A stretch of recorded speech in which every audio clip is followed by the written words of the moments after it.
Well, Spain is having indeed a very strong recovery with the GDP growth of 5.5% in 2021 and 22. The beginning of 2023 is also quite positive on the labour market, and so the outlook is relatively positive. I mean, all institutions foresee Spain to be the strongest growing country of the large economies in Europe. And I think that's due to the fact that we managed well the response to the pandemic, and we are making a massive investment and reform plan, the recovery plan. But inflation is still a worry, right?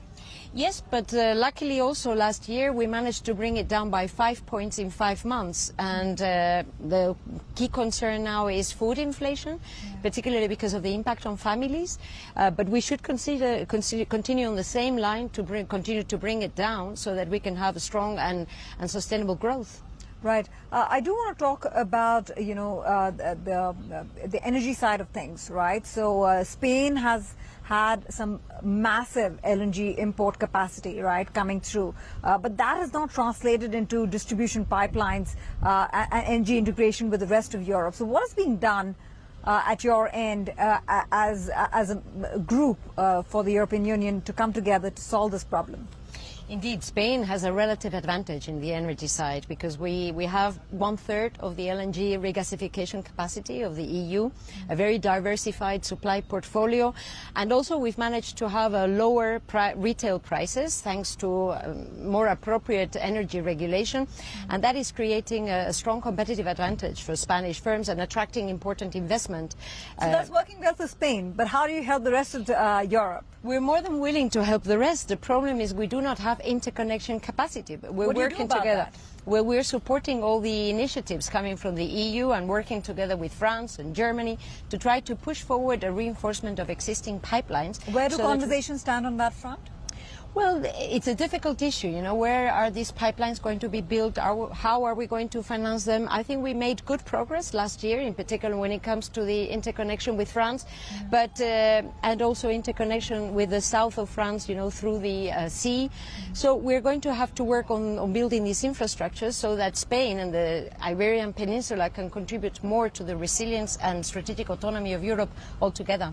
Time is of the essence, right? Because this winter has been sorted, but everybody's talking about the next winter and the next winter, and you know how things, how Europe decouples from supplies coming in from Russia. And so, when do you think you'll have a handle on things? You know, the 27 member nations of the European Union, as far as this issue is concerned, this matter is concerned, of energy integration. Well, yeah, the sooner the better, of course. But there are many things happening at the same time. Also, energy efficiency is relevant. The development of new technologies such as green hydrogen and other green methanol and other elements. You know, new technologies. The deployment of renewables, that's going to also increase the efficiency and the autonomy of the EU, and all these things are happening at the same time.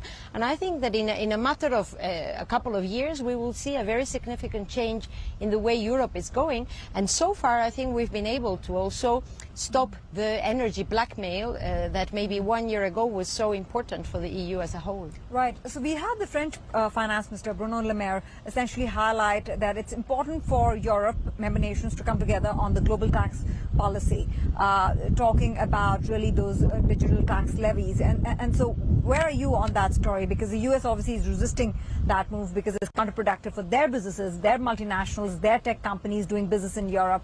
Where do you stand in that story? How much support are you willing to give the French government when it comes to rolling out this policy? How united are you on this issue? Actually, Spain has been one of the first countries to have a digital tax ourselves, together with France, and we have very strongly supported the key progress we made last year, the major breakthrough we had in setting up a minimum tax at the global level, because indeed we're talking about multinational companies and we need a coordinated approach throughout the world. I think the US was very supportive and we reached that agreement, and now we have to put it in motion. We have to implement it. We are doing it on the EU side. I think it's now for the rest of the world to also make progress on that front.